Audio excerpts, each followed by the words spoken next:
Малко се успах, но въпреки това успях да си спия кафето, което за мен всъщност е едно от най-важните неща сутрин.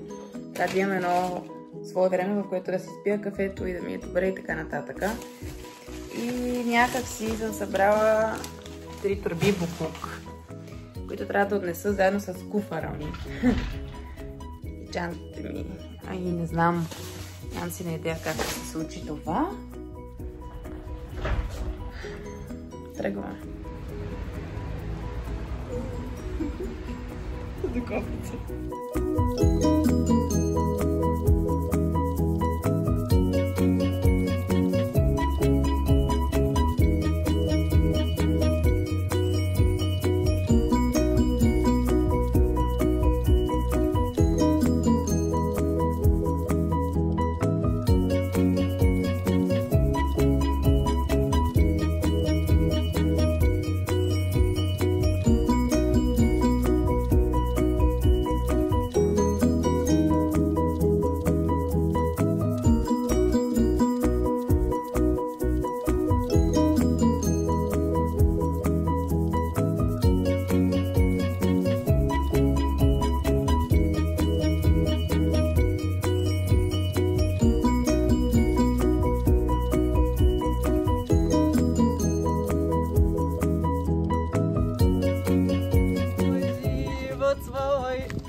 В мене гори.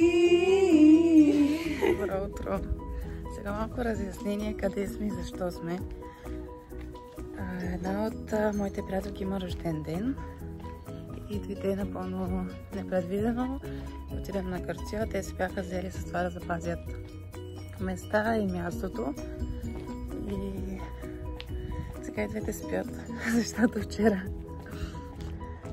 малко пинаха.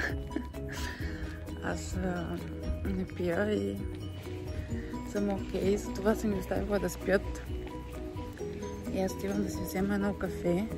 Аз имам традиция, когато съм в Гърция, да си набележа някои пекарни и да ги обиколя сутрин, защото обичам кафе.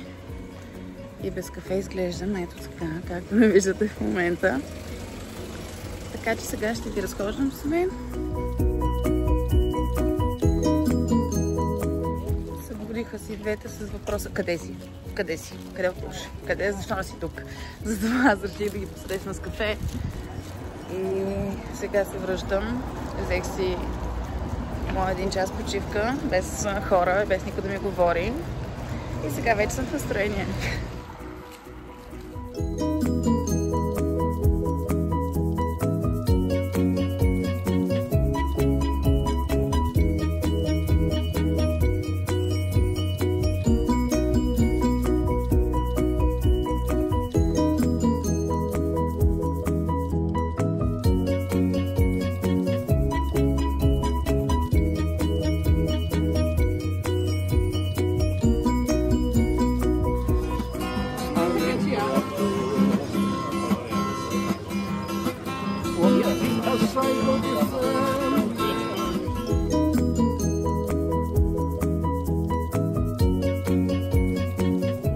Добро утро!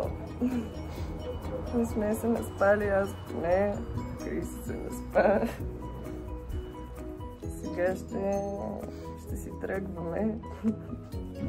За жалост.